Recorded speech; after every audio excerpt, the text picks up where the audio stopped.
Hello, personal productivity enthusiasts and community. Welcome to Anything But Idle, the Productivity News Podcast. Today's show is brought to you by Co-working Space by Personal Productivity Club. I'm Ray Sidney-Smith, And I'm Augusto Pinaud. and we're your hosts for Anything But Idle. This is episode 121, remembering your notes and the productivity and technology news this week. We're recording this on July 5th, 2023. I hope you all in the States enjoyed a happy Independence Day weekend, hence the late recording date. But of course, each week we cover the productivity news headlines of the week so you know what's going on in the world of personal productivity and its related technologies. And so with that, I'm going to have Augusto lead us into our first headline this week. Augusto. So the first article came from Fortune, and this is going to be a short section today, covered by three articles. The first one is the forced return of the office is the definition of insanity. And being a person who don't want to go to an office ever again since 2004, okay, you know, I agree. Okay, there is a myth that people work better in the office, that there is something that the office will provide other than distraction and bad coffee. So that's what the article goes, talk about the roadblocks of productivity and how CEOs are founding this hard balance into let's try to go back and really what productivity is doing with those. Yeah, so this article is very well in line with the next two articles that we're going to be discussing. So I'll kind of put my piece here, and then we'll go on to the next article and how it kind of leads into it. But I have a lot of thoughts regarding this forced return to the office. I think the article author makes some really salient points here, and this is a Fortune article. It's written by Dr. Gleb Sipersky. Hopefully, I got that name right. But this is a person who helps tech and finance industry executives drive collaboration, innovation, and retention in hybrid work, according to the little bio that's there. And so this consultant is kind of in that space, and for me, it seems pretty. Uh, Intuitive that this would be the problem that we see when there is any forced culture change.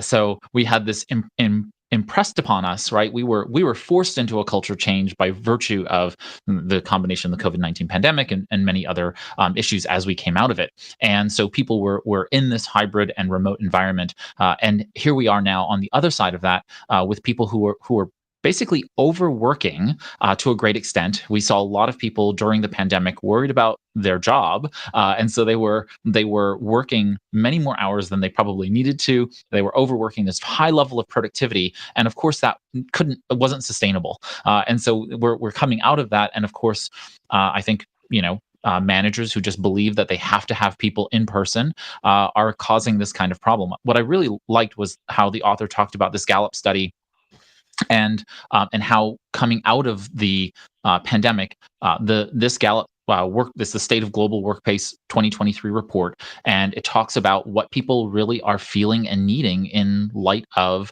this this whole new perspective. But one of the things that I found really kind of interesting about this is that the author talks very clearly about the hidden roadblocks to productivity and how if if if employers and if folks are managers generally or at large are not doing the right collaboration, the right socializing, the right mentoring, and giving people those opportunities, then they're really going to be up a creek because those people are ultimately going to burn out and or be less engaged and leave. And so they actually also talked about this recent study by the Federal Reserve Bank of New York, Harvard University, and the University of Iowa, where they had software engineers located in different buildings on the campus. And what they posited from the study was that while you have higher productivity, clearly higher productivity when people are distributed, you have less mentorship.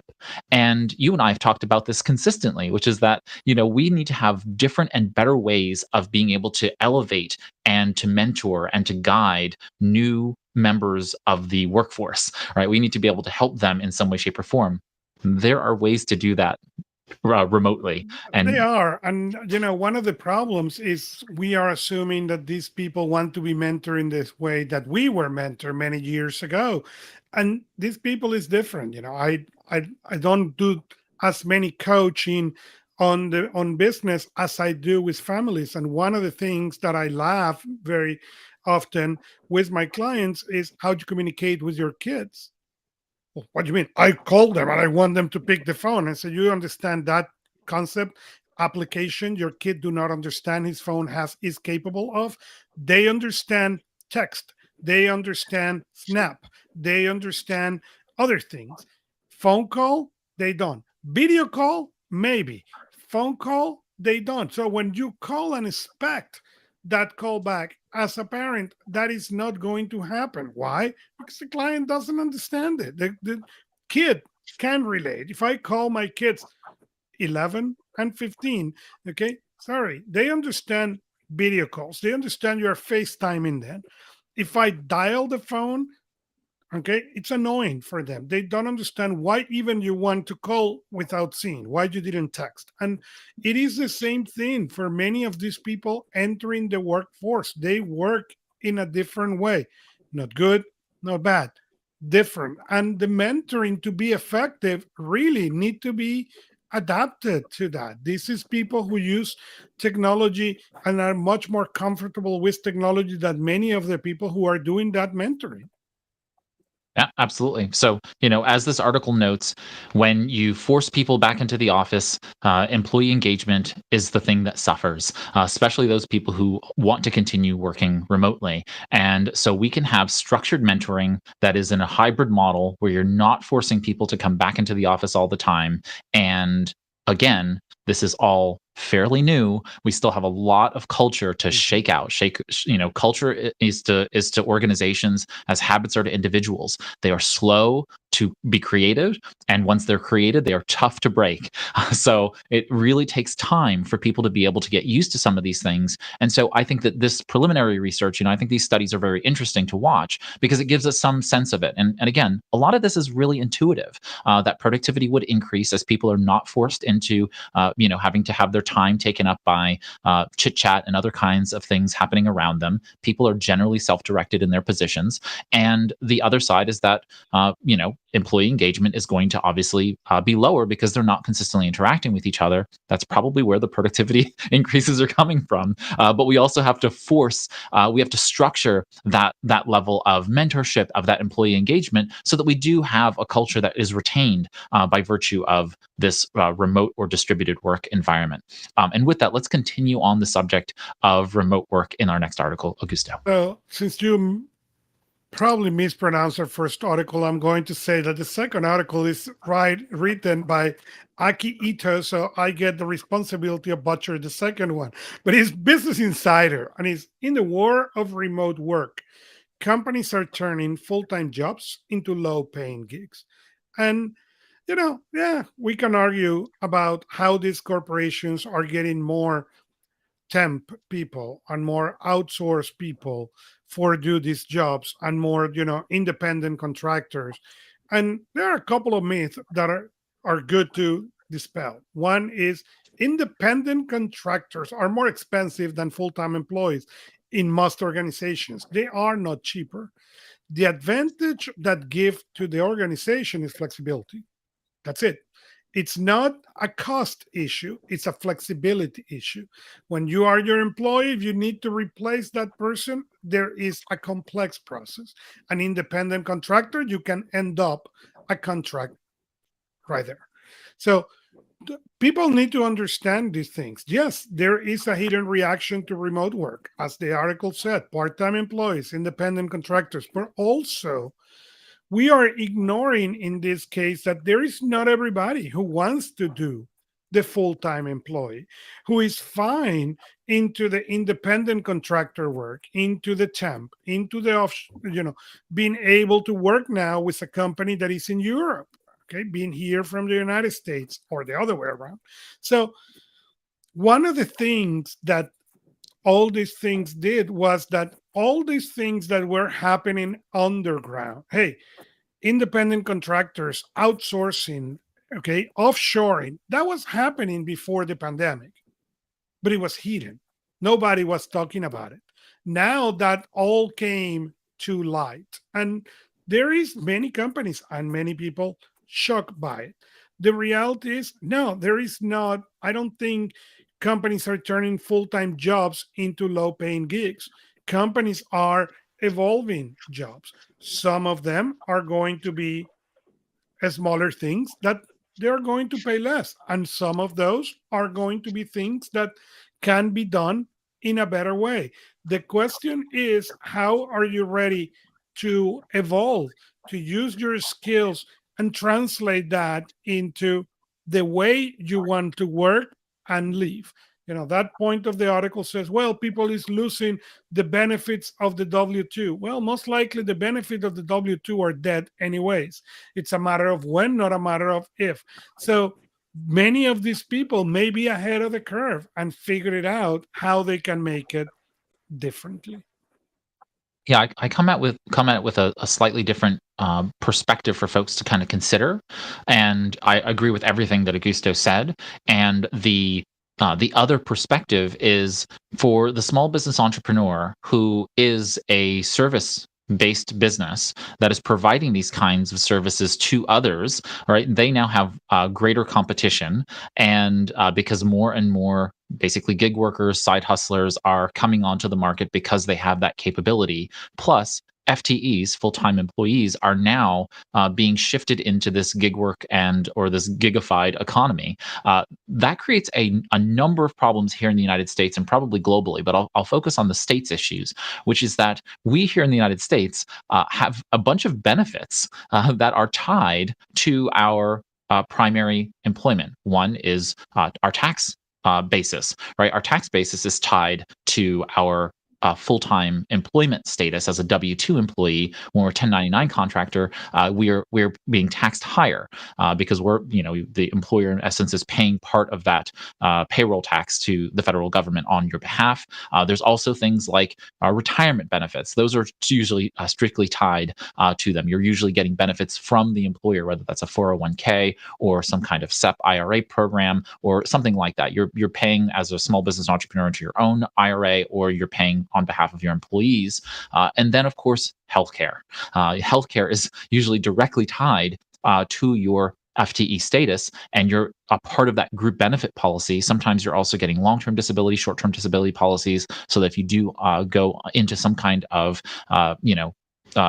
incapable state, right, physically or mentally, you are covered by some kind of policy depending upon where you are in the food chain in the organization.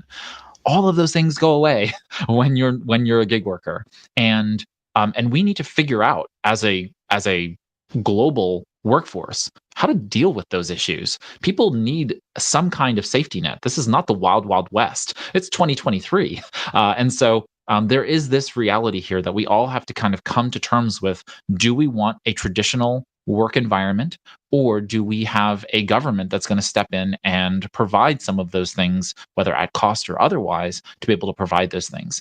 That is a political and a public policy problem that is seemingly intractable right now, but it's something that we have to deal with, and it's going to start affecting productivity. Because if people, I mean, we talked, what was it, last week or the week before, Augusto, about how financial stress impacted people's productivity. If people are constantly worried about their health care, about their retirement, about bringing in the next contract, because now the company could let you go at any moment, and you have there's no unemployment insurance for a 1099 contractor. You're just done.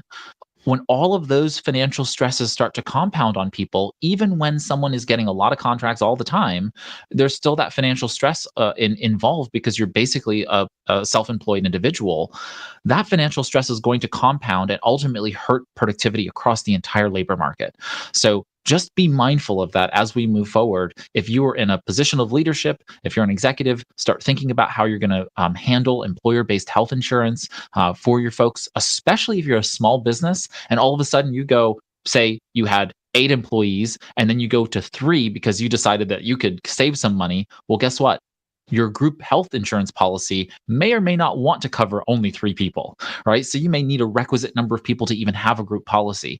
So all of these things are kind of intermixed, and then of course you have less control over that individual, right? You can't ask them to work overtime or otherwise. They have the ability and right under the IRS regulations, right? IRS has a checklist of things they say this makes someone an employee, and the moment you start checking more and more of those less and less of those boxes, the more likely they are an employee, and therefore deserve the employee benefits rights of a regular employee. So just kind of keep that all kind of rolling around in your ecosystem as you're thinking about all of the things around job security for the people who are working for you and the benefits that are provided to them traditionally.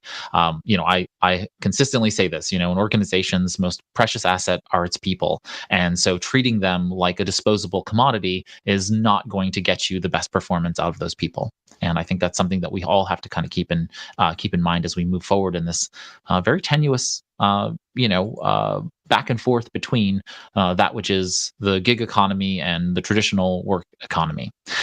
With that, on to our next and final article in our productivity headlines relating to this whole remote work world.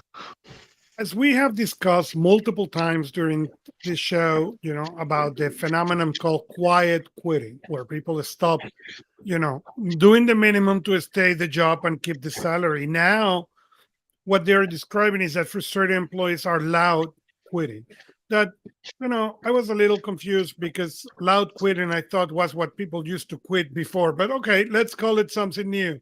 As they said, everything gets recycled and new. And they're talking about, that this resignation trend is even worse for the business leaders. But it's exactly what you said. It's not about location. It's not about remote. It's not about the office. It's about what these employers are feeling. What are you letting your team feel? Are your team feeling, hey, we are part of this? Are we moving forward together or we're not? It doesn't matter.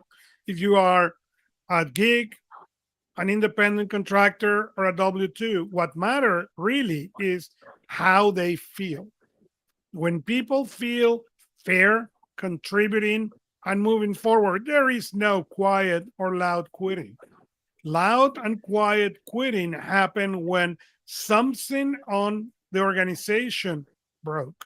And normally what it broke is people stop pushing to make sure these employees are well and are taken care of. And more importantly, they feel taken care of. Yep, all of those things. And I'm not quite sure if I misread the first article and whether that was also part of Gallup's 2023 State of the Global Workforce report. But this article also covers that report and talks about it in this other vein. And I just want to underscore something that the article notes about the report. Specifically, it says, quote, "But management is largely to blame, with 70% of team engagement attributable to the manager, according to the report," end quote. And I've said it many times, and I will keep saying it. When we have these arguments over, and I think they're legitimate rhetoric, right? This is all good conversation to have. But when we have these arguments over remote work versus in-person or in-office work, when we have these arguments over, quiet quitting or loud quitting or otherwise, many times we're forced into this idea of the moral culpability of the individual who is doing it. And there are examples of that. Obviously, there are some bad employees out there. There are bad apples. However, by and large, this is management's responsibility, and is typically management's fault in not creating an environment and an ecosystem that supports their workers. And this comes all the way down to salary and benefits, all the way through to creating a team culture and fostering an environment that is supportive of those people. And I just it seems so on its face simple to understand to me, yet it seems to be such a difficult thing for most organizations to recognize, which is that it's not the employees that are disengaged purposefully. It's not like they're just wanting to be disengaged from their jobs. They want to get paid, they want to do their work, and they want to do their work well. They want to have meaning associated with their work. And so often trust is the thing that is so marred between management and employees that's why they disengage. And then loud quitting, causing this harm to the organization by going out there and lambasting their employer. They recognize, you have to have a really, really difficult situation to go out there and ruin a future recommendation, right? You're not going to get a recommendation from a company that you basically, out loud fire in that sense, and that you leave in kind of a huff. But these people are compelled to do this because of this lack of trust and this breakdown in engagement with their managers. It's not the organization. It's not like, oh, this big conglomerate hates me. It's that this person is causing me problems. And so often than not, I really feel like we're not taking advantage of elevating the knowledge set and the skill set of our managers, and we're not dealing with the mental health stress, the absolute distress that managers have when they are managing teams both in person and remote.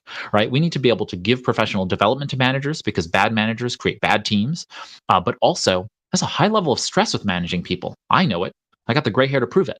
And so we want to make sure that we are helping to kind of have a stopgap measure, some way to diffuse the stress associated with managing people. And it's tough. People management is tough, and we're not giving enough of credit to managers in a lot of ways for the tough people work that they're doing. So I really enjoyed this series of articles because it gives us time to really reflect on how difficult it is to create an environment that is fostering productivity, and that we have an opportunity here to do that. And so with that, we've covered the productivity headlines for the week. When we get back, we're going to go ahead and head into our technology headlines. And so with that, we're going to take a word from our sponsor this week. And then when we get back, we will head into our technology headlines, as I said. See you after the break.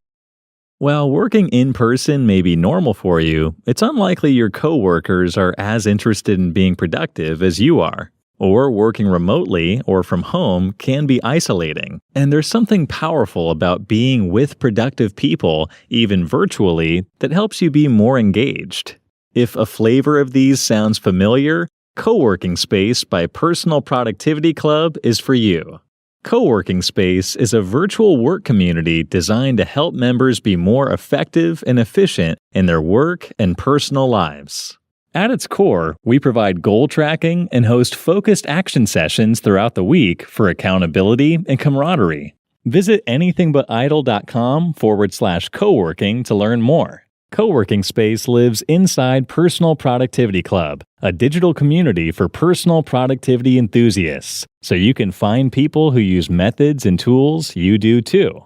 Again, head over to anythingbutidle.com/coworking to see how Co-working Space can help you be more productive. And now, back to our show. And we're back. Welcome back, everybody, to Anything But Idle with Augusto Pinaud and myself, Ray Sidney-Smith. And so we are going to go on to our technology headlines. Augusto, what's the next headline? Headline is a review from good e-readers on the Amazon Fire Max. They call them a decent tablet. And it's a good review. Okay. And they talk, hey, some of the display is a good display, the performance, the battery is good. And, they make the accessories are cool. They say, hey, the 11 display, the price, the fingerprint sensor for unlocking the device, the number of speakers. So you give good, decent sound quality. And they complain they found three things. One is the lock screen has ads. Well, Amazon had a higher version you can buy without the ads. The lack of Google Play Store, that's been a standard on any Fire tablet since 2012. And if you are adventurous enough, you can figure it out on the web how to fix that. And then they circumvent that. Thank you. And then the screen ratio. And I wanted to bring it because this is the kind of reviews that people read and say, oh, well, great. It's a $250. Let me buy it.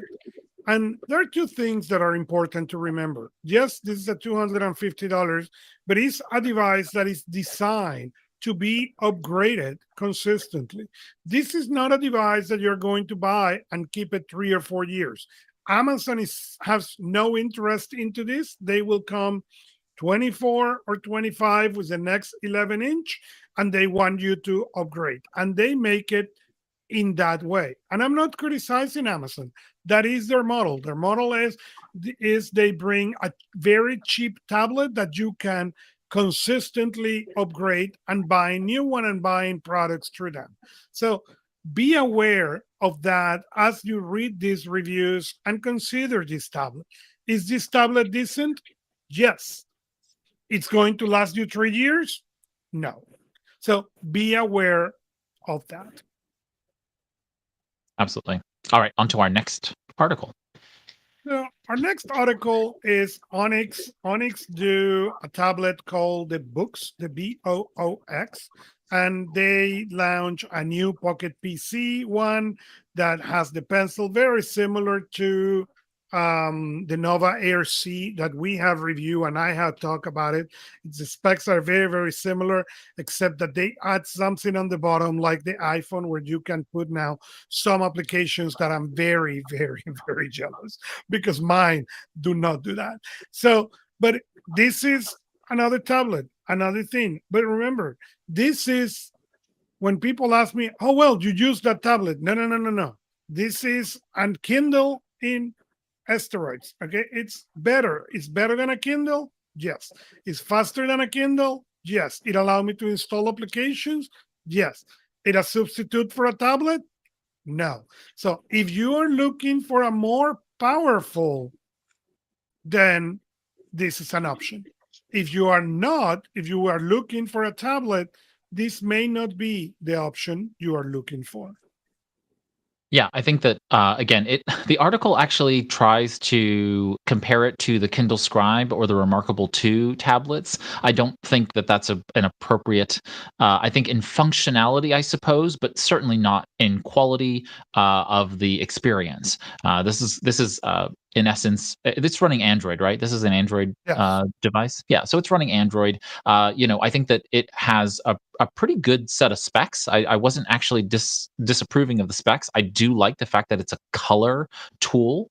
And I think that it's important for us all to kind of take heed to the fact that this is Onyx's entry into this space to compete with Scribe and the Remarkable 2. The Remarkable 2, though, is very high-end technology, right? It's a high-end device. The Kindle Scribe is like any other Kindle quality build, right? It's nice, but it's also, as you said with the Macs, it's just something that you're going to replace on a regular basis. It's not going to last very long. Although I will say that I own every single one of my past Kindles. But the Kindles last, but the tablet, the Fire is a different story. The Yes. Kindles as a reader, they will last forever because they are indestructible, apparently, according to the ones I have at least. But the Fires will not. The batteries and the processors are not fast enough to continue lasting for a really long. Right. Totally understood. And so again, I'm actually very interested in this from the color perspective. I like the ability to be able to play in the color. I like access to the Google Play Store here, and I like having the additional functionality for someone. This is not for me because I do not want the additional functionality on any tablet that I'm using except on my iPad. Right. So my iPad is that tablet that has that functionality, which is a full-purpose computing device. Anything else must be uh, must be uh, uh, context specific, right? My Kindle is there for reading. The Kindle Scribe is there for taking notes and annotating documents, right? So it's all about giving the tool a purpose. And many times, what we try to do is we try to say we want all of our devices to do all the things. That's not as productive as giving the tool a purpose and then using it for that purpose effectively, which also means that you don't have to learn every feature of every device. You're learning the features of the device that it works best for, right? So like the Kindles have a browser built into it and you can do all kinds of things on those devices. Why would you fight a browser built on a Kindle, to get things done? I get it. If it's in a pinch, you need to be able to access blah, blah, blah. But it's really not worth it in my book to fight that uphill battle on a device that's inferior to browsing for browsing the web. So just kind of keep those things in mind that this is doing some really sophisticated things, but it's also a fairly, overpowered like basically reader. And so yeah, it can do some extra things. And you got to keep that in mind. I do like the fact that it's on Android 11 and so that's pretty high up there in the Androids doing its thing. All right, on to our next article about Android getting a brand identity facelift. And that's all yours. The Android is changing their brand identity. once again, and I don't understand this game from Google, but I think it's like well worth an effort to talk this through. So Android for a very long period of time has been in this lowercase older view with a very two-dimensional Android head. So kind of the head of the robot has been very two-dimensional. This rebranding, which I started noticing some time ago, but I'm guessing it's like kind of official now, which is that they have now capitalized the A in Android, and they have kind of 3Dified the head of the Android robot. So now we are seeing just a little bit more kind of just updated, modern look to the Android logo, and honestly, I like it. I like everything that I've seen about it so far. It looks crisp, it looks modern, and it was just looking a little dated. And I think they recognize that, and this was an opportunity for us to be able to do that. I think there's probably some more refinement to come as Android continues to grow. But I think as we kind of move with the cheese in terms of brand identity, just modern trends and brand identity, especially with Material You. This is just a good opportunity for us to be able to see Android make that upward, movement in the brand identity. All right, onward to the introduction to reminders on Todoist. And I will say, I didn't know that Todoist didn't have this feature already. So I was a little shocked. Todoist has a version of this feature. What they did was they really, really expanded. So you could do reminders before, but it was a little challenging and not very intuitive. So as a coach of Todoist, I have helped people set up reminders and use them. What they really did was explain it better, classify who have access. So you need to have a pro or a business account. But third, they really extend what they can do. So one of the things that Todoist do that is very nice is you can type, I want to call Ray Monday at 12 p.m. And this belongs to this project and these tags or categories. Okay. You could type all that or verbally do it. Reminders required you to do 2 or 3 clicks before. Now you can even do it on that syntaxis. That improvement is fantastic. You can now set them to be automatic. So saying, hey, I have a deadline at 4 p.m. So for example, this show has a deadline every week. I need to finish the agenda. So, and there is a certain time. So that in my Todoist has, agenda for anything but idle, and a time. Now I can say, you know what, remind me of this in 2 hours early. So I get a reminder that, I have 2 more hours to submit this agenda before I get in trouble. So that's very, very useful. And again, what they did was make it very, very easy. And that helps significantly for the heavy user of Todoist. Fantastic. Great on them. All right, on to our next article. Our next article, it's on Reddit, and it's more to share. Somebody implementing 2-week year in Todoist, and they went into the detail. What is a 12-week year? What is and why Todoist, and how they have done it successful. I thought it was very worth it to spend the time reading this and really understanding, how you could do this. Many people is looking for more productivity, ways to be more productive. We were talking earlier how we're going to do more. Well, this may be something that you will be interested in to look and study. Fantastic. And just know that we do run a 12-week year group here in Personal Productivity Club. So if anybody's interested in the 12-week year, you can hop into that 12-week year group. It's under channels currently, and you can kind of ask folks how they set up their 12-week year, how they set it up in Todoist. I'm sure that there are Todoist users in the 12-week year group, and so that's all kinds of fun there. Wonderful. All right, on to our next story. Well, the interesting thing on this article, and we have mentioned when we talk about the Apple Vision Pro, how exciting that is. And There is a new podcast in which the co-founder of Oculus is one of those VR headsets, is sharing how excited he is, how this can change things, and how much he's excited about the price, the everything about it, and even he said on the interview, I think if Apple will have tried to go after the low end of the market, that will have been a mistake. And I share my opinion of this. Apple is going to go and apply the same strategy they have done already twice, very successful. That was iPad and Apple Watch. They launched those devices, underperforming, expensive. They conquer, discover what the market was really going to use with these devices, how they were going to use it, and then change the product for the third or fourth generation to make it mass push. And I think they are going to do exactly the same this time. So, for folks just to have background on this, Oculus is the company that was bought by Meta. So it's the Oculus Quest. It's now the Meta Quest. And so the Oculus co-founder, he is speaking, I'm presuming, not on behalf of any longer of Meta in terms of commentary. So just keep that in mind, that this is not someone who's speaking on behalf of Meta, and so it's just interesting to hear someone who has left that environment and is talking about how Apple is really doing well here to step into this new market with the Vision Pro. And so we'll see once it's in people's hands in the next 6 to 9 months, and what people are really feeling about it. These are predominantly going to be developers and folks who have had the Vision Pro in kind of an embargoed state as journalists or YouTubers or whatever else they are.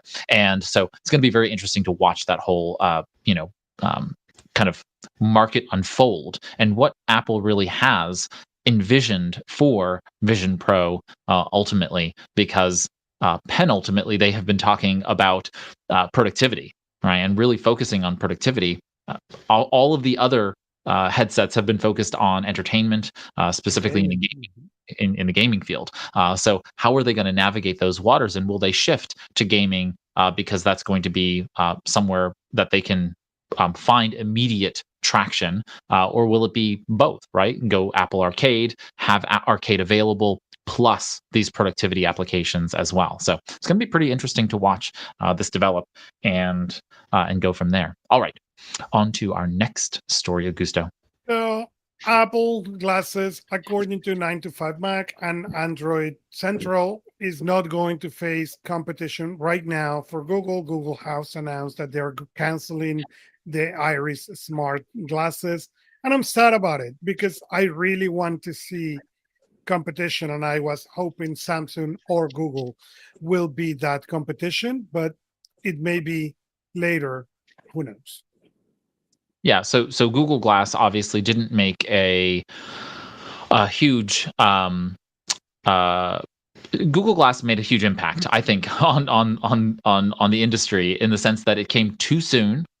People rejected the notion of being recorded in some way, shape, or form, and that was really difficult. However, while Google abandoned the consumer side of Google Glass, it actually was embraced by an enterprise. So Google Glass lives on in the enterprise space. And think about we talked about this actually way back in the day. The idea of having a heads-up display while you're on, say, you're a cable runner, you're a cherry picker up there really high. You need instructions, or you need overlay of kinds of instructions, that kind of thing. The enterprise world is pretty good. And then of course Google decided to get rid of the enterprise edition as well. And so I think that Google Glass will live on in some way, shape, or form in the vestiges of the technology in something new. I will be curious to see how this whole environment of having a heads-up display, especially for the augmented reality space, continues to develop. There's was it Sony that was collaborating with either Snapchat, or it was Ray-Ban that was collaborating with Meta with the Facebook glasses. So everyone is kind of trying these different things out, and it's just going to be a matter of time before we find an effective set of glasses that people can wear and that ties to the computing system. This was being done in the 80s, folks, so it's not a new thing. It's just a matter of getting it into a small form factor, right? This is all about battery power for the most part, right? Because if you put a pair of glasses on, you have to be able to have enough battery power to be running such high processing power, plus heat conduction, heat dissipation, that is, so that you're not having your glasses burn your face. So there's just a lot going on in this whole thing. Apple Glasses is an interesting concept where you can have a pair of glasses, you put them on, and they give you an augmented view of the world. I think that we have seen already some of this. Bose and others have put out glasses that play music. Amazon had a pair of glasses that had music as well. They were typically sunglasses. You go to the beach, you put your sunglasses on, you can listen to your music. Some of them use bone conduction or otherwise. But this is the future. I mean, until we get contact lenses where the contact lenses have the superimposed lens and so on and so forth. Google has been playing around this with regard to glucose monitoring in their health project, and so I see that movement in the direction of now a display, on glasses that you can put on. And it gives you, just like you're walking around town, you'd like to be able to see directions. Right now, if I have my Google Pixel watch on and I'm running around the block, I can turn on directions if I get lost, which happens. I can go ahead and say, I need directions back home. And now it can go ahead and just show it to me on my watch. It'll be much nicer if I had my sunglasses on and it just showed me the directions in which I should be going. And now that can facilitate my getting home safely. So those kinds of things are just it's the natural progression of where people can go. If you're not a watch wearer or if you're not a sunglasses wearer, then you're not going to probably lean into this as quickly and readily. But for those of us like myself, who was always a watch wearer, having a smartwatch was the next logical thing for me. I wear sunglasses, so I'm going to naturally want a pair of glasses to be able to have that heads-up display and apply that augmented reality. So I see lots of opportunity here. It's just getting all of the companies together to make this work together. Just like the Matter protocol for IoT, for Internet of Things technology protocols, that Matter protocol, while I've heard good and bad about it, if Apple and Google and otherwise can have an interoperable wearable and they can at least protocol regarding those wearables, because if I buy Apple glasses and I can't use them with my Google Pixel phone, it's dead on arrival, right? But if I can use it across the system, yeah, sure, it's not going to be as good, right, as it might be if I were pairing with an iPhone. Fine, but I should be able to use 80 to 90% of its functionality just the same way, and then it becomes powerful enough for anyone to buy those that kind of heads-up display and put it on and use it. So I see all of the productivity benefits of this kind of technology, and I really hope that they just set aside their differences for the future of a huge market. I mean, there's a huge market here for those who can make it work. All right, on to managing your notes with OneNote and Google Tasks. This comes from Plexi. I use Plexi personally. It's a great application, and they have come to work how to integrate, these things that's supposed to be universal, how to integrate all these things, and they're not. And now they are talking in this article how to integrate your OneNote with the Google Task and how to make them work together. It's a short article, but if you use those two products or you use products that will love to have integrated, I will recommend you to go and check Plexi. Yeah, and it's Plexi, right? It's Pleexy, right? So for anybody who may be confused by the weird spelling, there are two E's in the name. I don't know how they actually pronounce their name. I'm going to go with Plexi. But either way, they have the ability to synchronize between many different tools. So Microsoft Todoist, and Google Tasks are kind of like the mainstays, and then they are capable of then integrating with other tools across the system. So you can synchronize to Trello and Asana and Jira and Evernote, Basecamp, you name it. All of those can kind of synchronize back and forth, which gives you that much more power to be able to work in the tool you want to, while still integrating with potentially the tools you have to use for work or otherwise. So this is just a really, really great tool. It's akin to the tool I use, which is Unito, UNITO, that allows me to fully synchronize between Asana and Trello, as well as many other tools. And so you can kind of use these tools. And this is different than, say, a Zapier or a Microsoft Power Automate or IFT, because those tools are like step-based tools, right? If you do this, then you get this particular result. Right. Plexi as well as Unito are synchronizing those tools. They're staying in a near real-time synchronization between those things. So as you're making changes between one or the other, those things are going back and forth and making them it's synchronous. That's the power of these things, and Plexi is much more affordable. So that's the thing about Plexi. Unito is just a bit more expensive, but by a bit more, I mean a lot more expensive. But that's what it is. So I think that it's great that they're adding more tools to make the integration synchronization more robust. Okay, on to our next and final productivity Our technology. final article is now you can add notes to site passwords, save it on Google Chrome. So in the latest version, you can go to Chrome, okay, settings, password manager, open your password and add notes. Hey, you want to keep things. It will help you to find the search faster and things that you may want to remember. So I think this is something in the right direction from Google Passwords. Yes. So the reason why you would want to take notes are things like if your username and password are not your email address, but you want to know what email address is tied to that particular account. You can go ahead and put that in the notes. It's not going to compromise necessarily your security that much, and it gives you the ability to go ahead and know what those things are. I see that all the time. You have a username and a password, but you need to know what email address it's tied to because you do a password reset and you have no idea what email address it went to, and so you're just stuck there, going from email to email to kind of figure that out. But there are also things like just having a PIN associated with your passwords and knowing what that PIN might be. You might want to put those into the notes as well. Again, being mindful of that security risk, you can go ahead and place some of those pieces in there. You might even put in a hint as it relates to your password. So you can remember, say if you have a mnemonic for your passwords, you can put in the note that particular mnemonic, and you don't need to actually expose the actual password. You could just look at it. So if you're in a group environment, the mnemonic will help you know what the password is. And you can, okay, and now you can go ahead and type that into another device, especially if you're not, the password manager is there, so it'll automatically put it in on the device.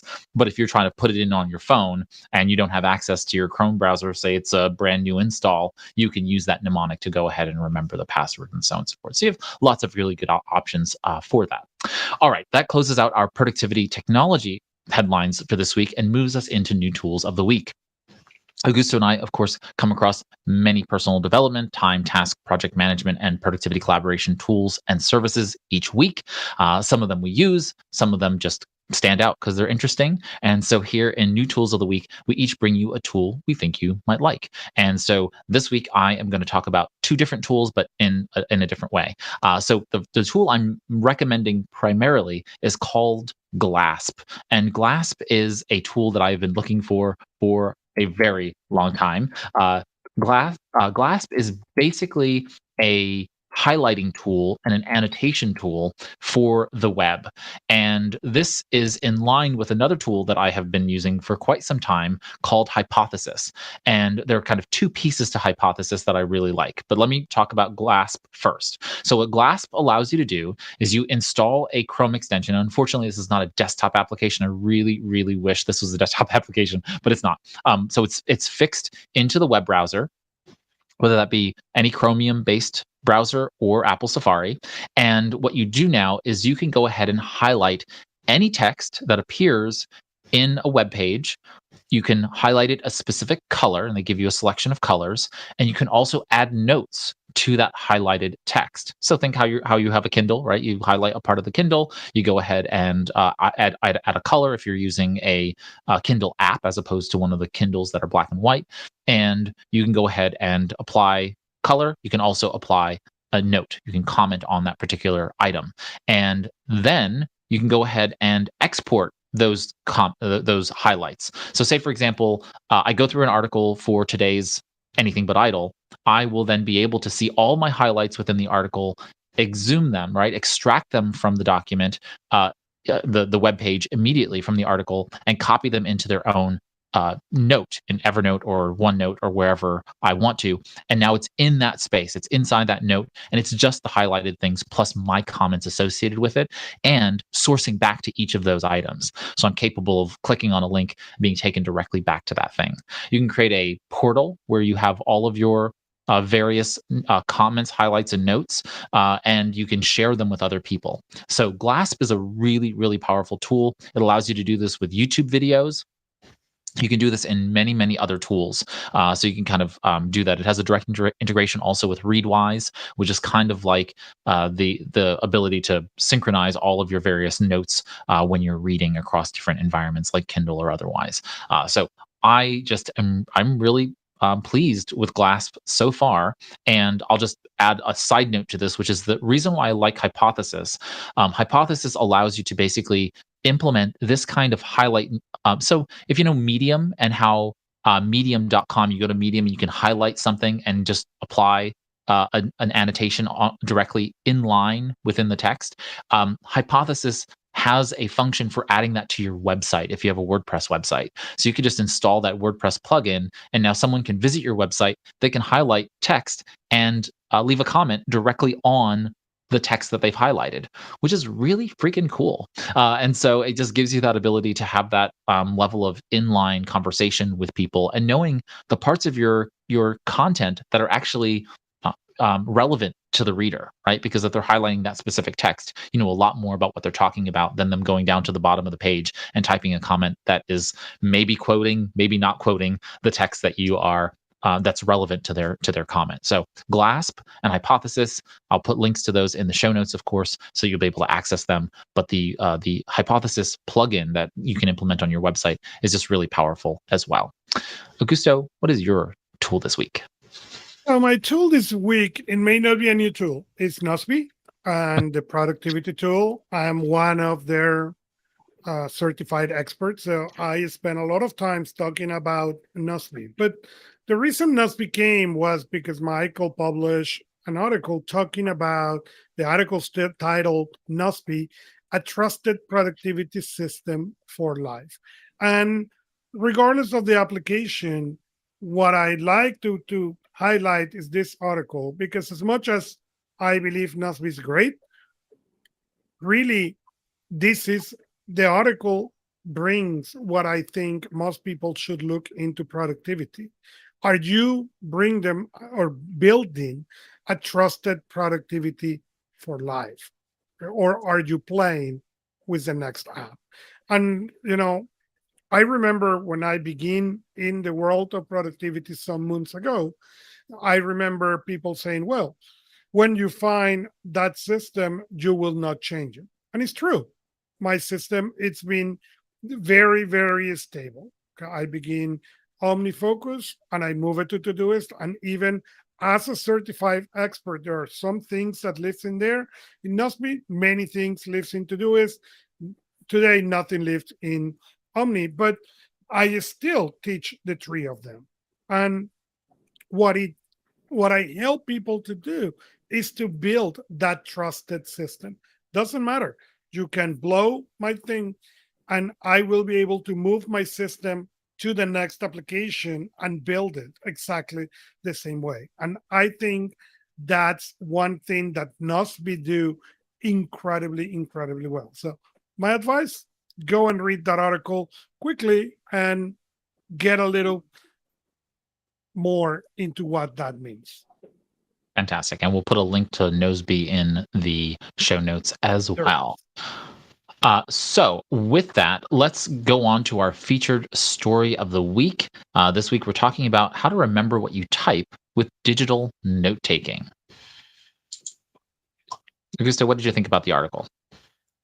The article was very interesting, and we have talked about digital ink. We have talked about things, but the reality is we still type more than what we write. I love good notes. I live on good notes, but I understand I carry multiple devices. Most people carry a device where things like OneNote, it's great when you are typing. Evernote, great when you are typing. The question is, what is what you have to remember those things? Are you trusting search?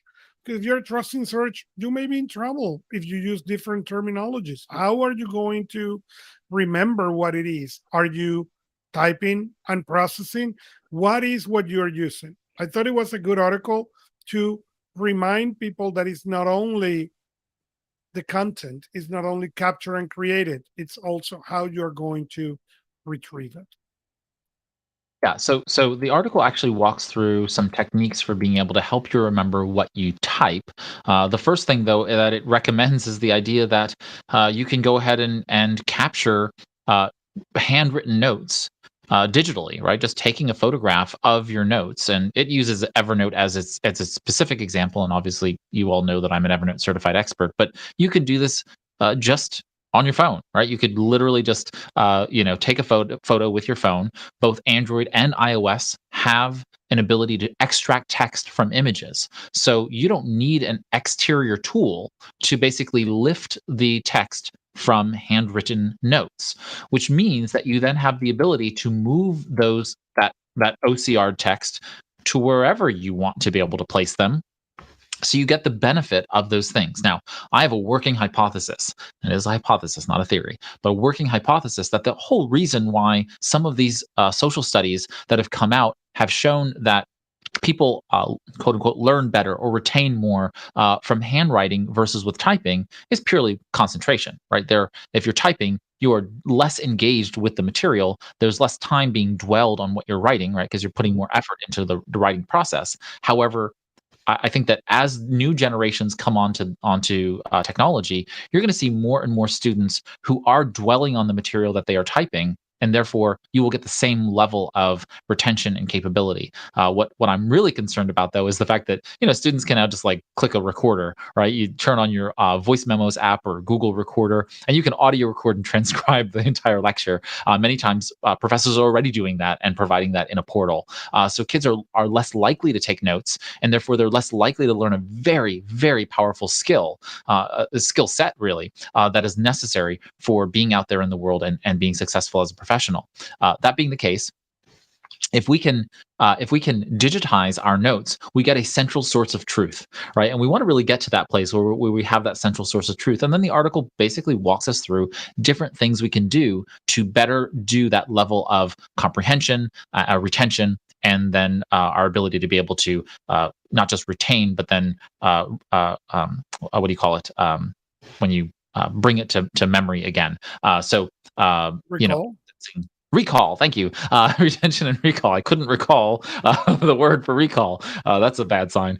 So being able to go ahead and recall at will those kinds of datum, or data that are living within our system. So I think that what we all need to do is we need to recognize that there are different modalities for taking notes, learn some different modalities that work for you, and then going ahead and making sure that you are just like approaching the material on a regular basis that allows it to move from short-term memory and working memory into long-term memory, so that you have better retention and recall.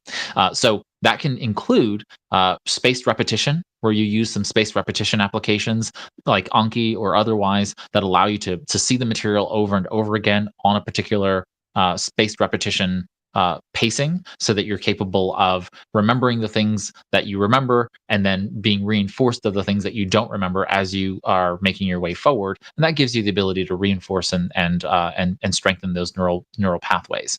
So good article. I think it's always important for us to think about the fact that we still have lots of digital note taking that is handwritten note taking. We have lots of note taking that is physically writing on paper, and that we have that capability even if we don't utilize it as much. And quite honestly, like I like using my iPad and taking notes directly into Evernote using the digital tool.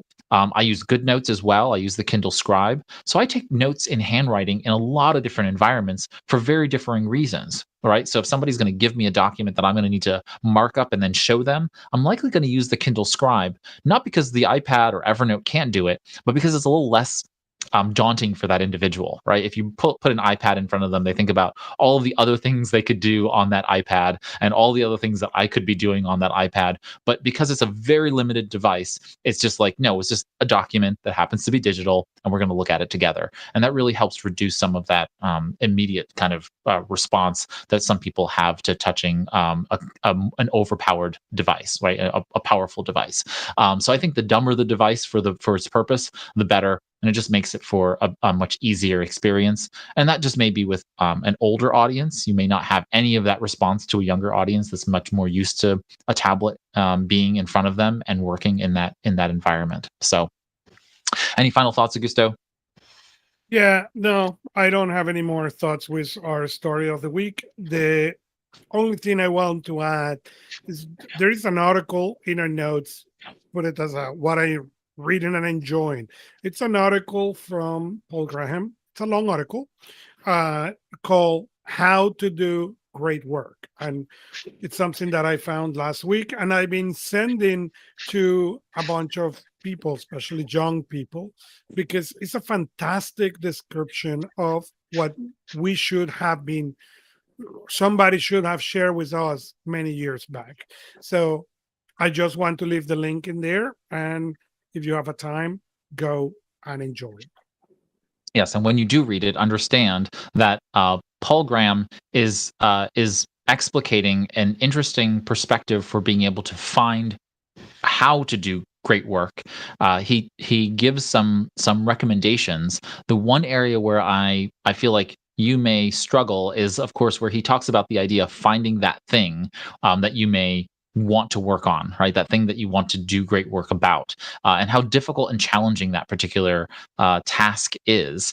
And the fact of the matter is that, as he kind of underscores in the article, when you are younger and you have to decide on that thing that you want to do great work about, you're probably too young to know what that thing is in the future. So I kind of liken this to arranged marriages.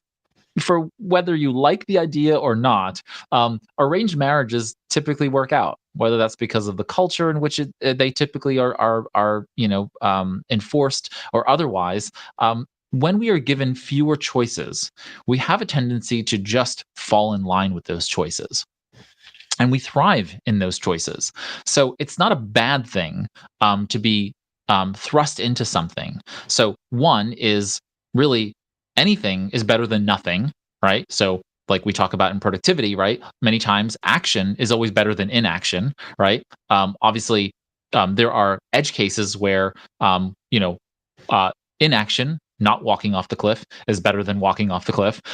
But those are few and far between, especially when it comes to learning about what you want to do in and with your life, right? You can always change course, but the other side to this is that many people, in at least in the Western world, fall into this individualistic perspective that they have to love what they do in order to start. When in reality it's actually the flip of that. The more you do something, and the longer you do it, and the deeper you understand it, the more you create a sense of motivation and passion about something. Passion is earned for most people. Some people come to it. They love baseball cards. They love baseball. They get into the baseball industry, and they have a wonderful, fruitful career in baseball. Fine, good on them. Pat them on the back, and kudos to them.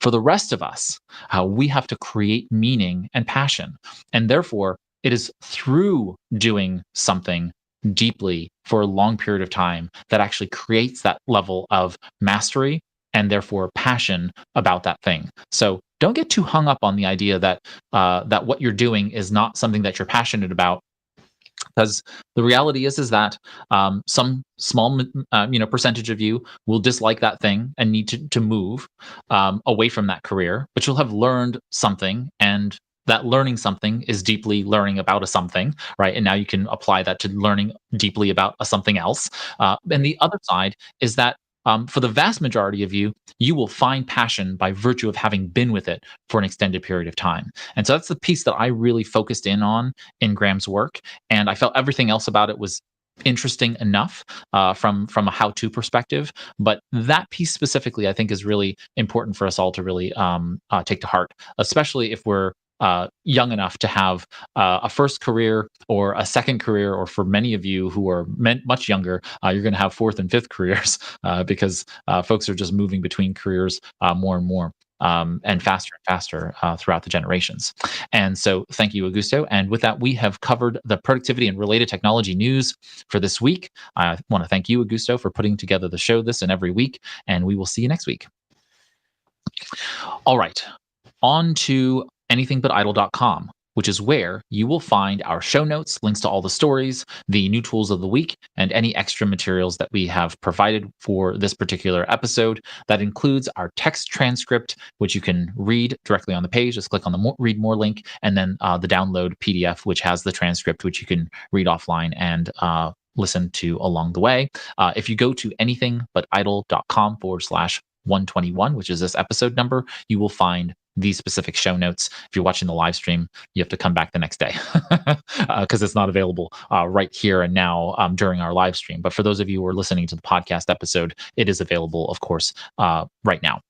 After looking at the show notes, if there's anything you want to discuss, if you feel like we missed a story, you can go ahead and leave a comment directly on the episode page. But you can also join our community and discuss it directly inside of our community. It is embedded within Personal Productivity Club. So if you go to anythingbutidle.com/community, you will be taken to a landing page to sign up or sign in if you already are in Personal Productivity Club.